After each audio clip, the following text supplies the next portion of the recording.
vale la pena mencionar, sobre todo para el tema del guaraní, del idioma guaraní. Esta constitución, la de 1992, por primera vez le dio rango constitucional de lengua oficial del Paraguay contra el castellano.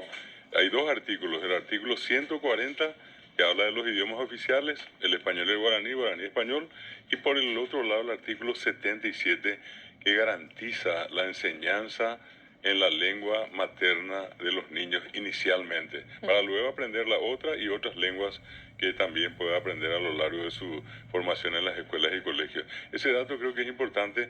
Es también la primera Constitución Nacional que ya salió en formato bilingüe, guaraní-castellano.